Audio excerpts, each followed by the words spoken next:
akan mengangkat kasus yang bertemakan tentang sedia informasi dan alat kesehatan.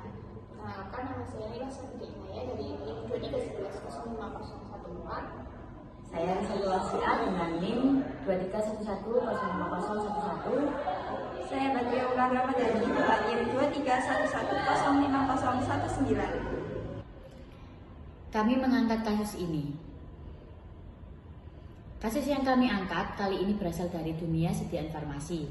Pada tahun 2022, Indonesia digemparkan oleh temuan obat sirup yang mengandung etilen glikol dan dietilen glikol yang melebihi ambang batas.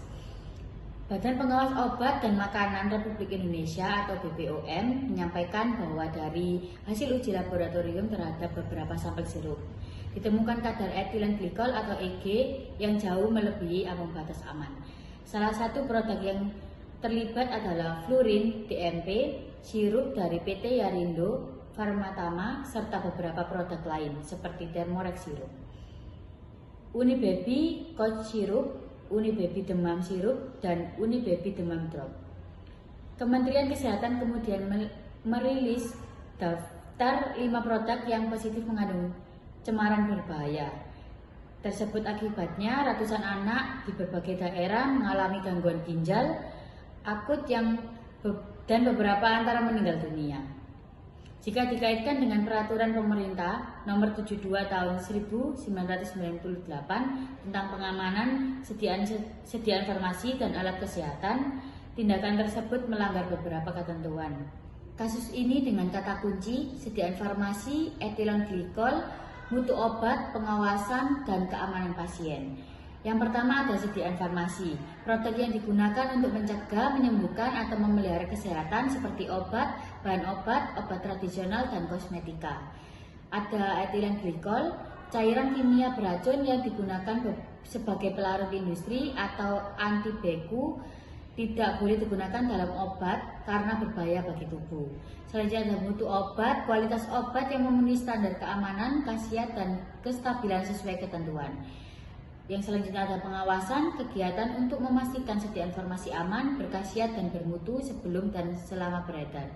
Dan yang terakhir ada keamanan pasien, upaya mencegah cedera atau bahaya pada pasien akibat pelayanan atau penggunaan obat yang tidak tepat. Hasil dan penyelesaian kasus tersebut berdasarkan Peraturan Pemerintah Republik Indonesia Nomor 72 Tahun 1998 tentang pengamanan sediaan farmasi dan alat kesehatan dengan pasal 2 ayat 1 yang berbunyi sediaan farmasi dan alat kesehatan yang diproduksi atau diedarkan harus memenuhi persyaratan mutu, keamanan, dan kemanfaatan. Yang kedua, pasal 2 ayat 2 poin A yang berbunyi sediaan farmasi yang berupa bahan obat dan obat sesuai dengan persyaratan dalam buku farmakope atau buku standar lainnya yang ditetapkan oleh Menteri. Dalam kasus ini, perusahaan farmasi melanggar prinsip pengamanan mutu dan keamanan karena badan pelarut yang digunakan atau etilen glikol dan dietilen glikol tidak memenuhi standar aman. BPOM menindak tegas dengan penarikan produk, pemeriksaan industri, dan pengetaan sistem pengawasan bahan baku. Kasus ini juga mendorong perbaikan sistem produksi serta transparansi rantai pasok bahan obat di Indonesia. Berdasarkan kasus tersebut dikenakan pidana atau sanksi yang sesuai dengan pasal-pasal yang disebutkan tadi, yaitu dipidana dengan pidana penjara paling lama 15 tahun dan pidana denda paling banyak 300 juta rupiah. Jadi kesimpulan pada kasus ini yaitu kasus obat sirup tercemar etilen glikol dan dietilen glikol menunjukkan pentingnya penerapan PP nomor 72 tahun 1998 untuk menjamin keamanan sediaan farmasi. Setiap industri wajib memastikan bahan yang digunakan aman dan memenuhi standar mutu. Pengawasan yang ketat dari BPOM dan Kementerian Kesehatan sangat diperlukan agar kasus serupa tidak terulang lagi. Kasus kedua yang kami angkat yaitu berasal dari bidang alat kesehatan, yaitu ini. Pada tahun 2015, masyarakat Surabaya digemparkan oleh pengungkapan kasus produksi alat kesehatan ilegal yang dilakukan oleh 2 direktur perusahaan. Kasus ini mencuat setelah pihak kepolisian menemukan kegiatan produksi alat kesehatan tanpa izin di sebuah gudang kawasan Surabaya Timur. Berdasarkan laporan Detik News, perusahaan tersebut memproduksi berbagai jenis alat kesehatan seperti kruk, plate, atau pen tanpa izin edar dari Kementerian Kesehatan. Lebih parah lagi, produk-produk tersebut sudah diedarkan di seluruh rumah sakit di Indonesia, khususnya di wilayah Jawa Timur. Padahal izin edar alat kesehatan merupakan syarat mutlak sebelum suatu produk boleh dipasarkan untuk memastikan alat tersebut aman, bermutu, dan bermanfaat bagi pasien. Dalam keterangan pihak kepolisian, kegiatan produksi ilegal ini telah berjalan cukup lama sebelum akhirnya terungkap. Perusahaan berdalih bahwa izin edar masih dalam proses pengajuan ke Kementerian Kesehatan, namun menurut peraturan yang berlaku, kegiatan produksi maupun distribusi tidak boleh dilakukan sebelum izin tersebut diterbitkan secara resmi. Pada kasus ini menggunakan kata kunci yaitu izin edar, alat kesehatan, regulasi, keselamatan pasien, dan peredaran ilegal.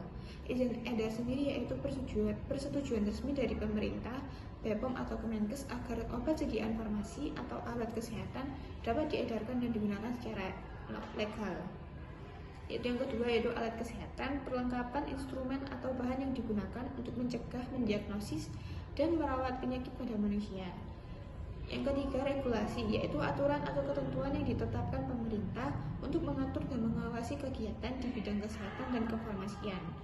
Yang keempat, keselamatan pasien, yaitu upaya untuk mencegah risiko, kesalahan, dan bahaya yang dapat merugikan pasien selama menerima pelayanan kesehatan. Dan yang terakhir yaitu kata kunci peredaran ilegal, kegiatan menjual atau mendistribusi obat atau alat kesehatan tanpa izin edar atau tidak memenuhi standar yang telah ditetapkan. Hasil dan penyelesaian berdasarkan kasus tersebut berdasarkan Peraturan Pemerintah Republik Indonesia Nomor 72 Tahun 1998 tentang pengamanan sediaan farmasi dan alat kesehatan dengan pasal 2 ayat 1 yang berbunyi sediaan farmasi dan alat kesehatan yang diproduksi atau diedarkan harus memenuhi persyaratan mutu, keamanan, dan kemanfaatan. Yang kedua, pasal 2 ayat 2 poin D yang berbunyi alat kesehatan sesuai dengan persyaratan yang ditetapkan oleh Menteri. Yang ketiga, pasal 9 ayat 1, sediaan farmasi dan alat kesehatan hanya dapat diedarkan setelah memperoleh izin oleh edar Menteri.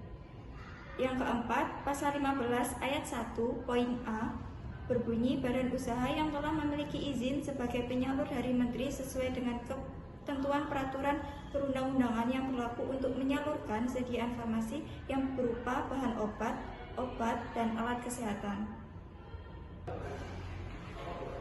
Sanksi yang dikenakan pada kasus ini berdasarkan pasal-pasal tersebut dengan pidana penjara paling lama 15 tahun dan pidana denda paling banyak 300 juta rupiah.